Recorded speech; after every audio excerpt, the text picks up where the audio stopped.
ముఖ్యంగా ఈ అఖండ లాంటి సినిమాలకు రాయాలంటే చాలా స్టడీ చేయాలి, చాలా స్టడీ చేయాలి.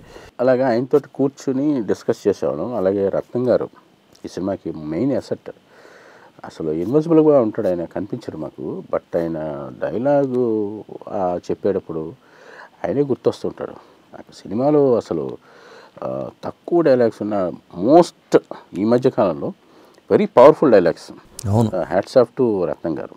అలాగే ప్రకాష్ వెరీ గుడ్ టెక్నీషియన్. అతనికి మంచి కలర్ మీద మంచి సెన్స్ ఉంది.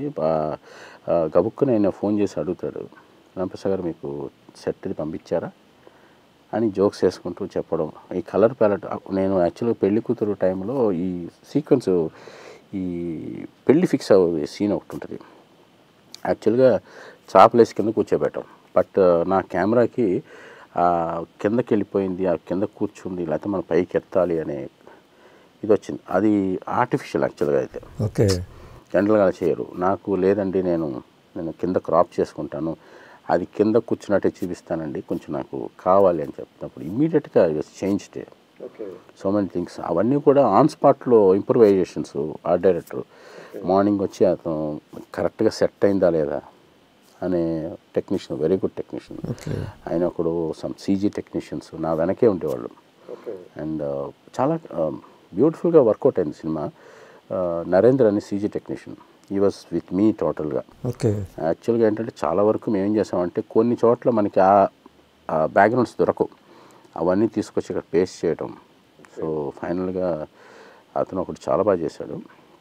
And my lighting crew Tahir అని ఎక్విప్మెంట్ వాళ్ళ దగ్గర తీసుకున్నాం, వాళ్ళు కూడా. And my focus puller Ramachari and my career Dolly operator Ranga, all done very good work.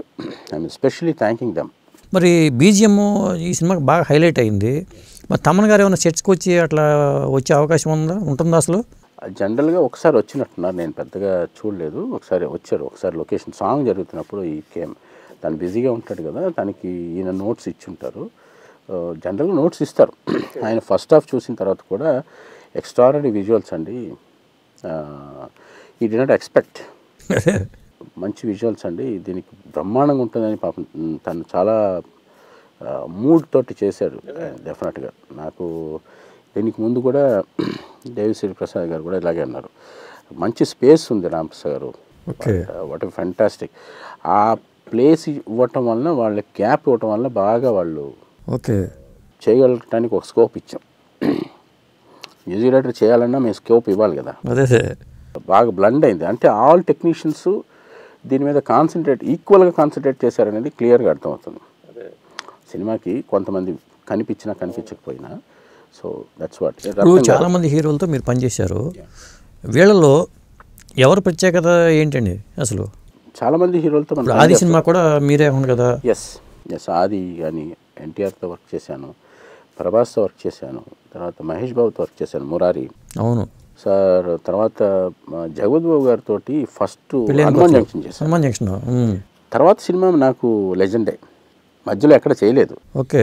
So ఆ 2 మేజర్ చేంజెస్లో నేనే ఉన్నాను.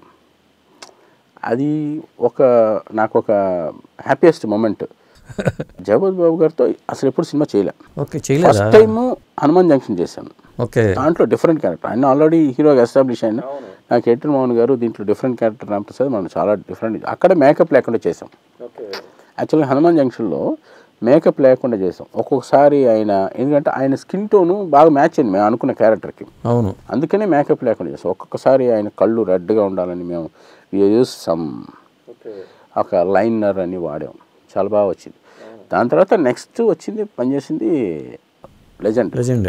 దాని తర్వాత ఏం చేస్తామంటే పిల్ల నువ్వు లేని జీవితంలో ఆయన బాబు అడిగారు నన్ను, ఆ ఎపిసోడ్ నువ్వు చేసి పెట్టమ్మా అని నన్ను అడిగారు. ఆ ఎపిసోడ్ చేశాను. తర్వాత అఖండ, 4 సినిమాలు ప్లస్ శ్రీకాంత్ తోటి 6 సినిమాలు 5 సినిమాలు చేశాను, పెద్ద గుర్తులేదు, అన్నీ హిట్లే. చాలా బాగుంది. ఈవి గారు తోటి చేశాను. తర్వాత 4-5 సినిమాలు చేశాను, చాలా పెద్ద హిట్స్ అన్నీ కూడా. పెళ్ళమూరెళ్తే చేశాను, తర్వాత ఓచిన దాన్ని చేశాను, ఒట్టేసి, అన్ని హిట్లే. అలాంటి హీరోని ఫస్ట్ టైము విలన్గా చూపించాలి. నాకు ఆ ఇమేజినేషన్ ఉంది ఎక్కువ, హీరో అనేది. అదే యాక్చువల్గా ఆ గెటప్స్ కానీ అది కానీ తోటి డిఫరెంట్గా అవన్నీ మర్చిపోయి ఇతను విలను నన్ను నేనే అనుకుంటూ. ఇప్పుడు ఫలానా సినిమా నేను చేయలేదే అని అసంతృప్తి ఎప్పుడైనా ఉందా మీకు? అలాగా నేనేం అనుకోలేదండి. నేను ఎప్పుడు కూడా ఎలా ఉంటుందంటే ఈ సినిమా మనం చేయలేదే అనేది ఎప్పుడు ఉండదు. నాకు తెలిసి ఎవరికి ఉండదేమో. బట్ ఈ సినిమాని మనం అలా చేయాల్సిందేమో, ఇలా చేయాల్సిందేమో ఓకే అనేది ఎప్పుడు నా మనసులో ఉంటుంది. ఇంకా బాగా చేయాలేమో, ఇంకా బెటర్గా చేయాలేమో ఒక్కోసారి నాకు అనిపిస్తూ ఉంటుంది. ఫుల్ఫిల్నెస్ ఎప్పుడు వస్తుందో తెలియదు. ఇంకా ఏది చేయాలి. ఇలాంటి ఇంట్రెస్టింగ్ వీడియోస్ కోసం తప్పకుండా మా ఛానల్ని సబ్స్క్రైబ్ చేయండి.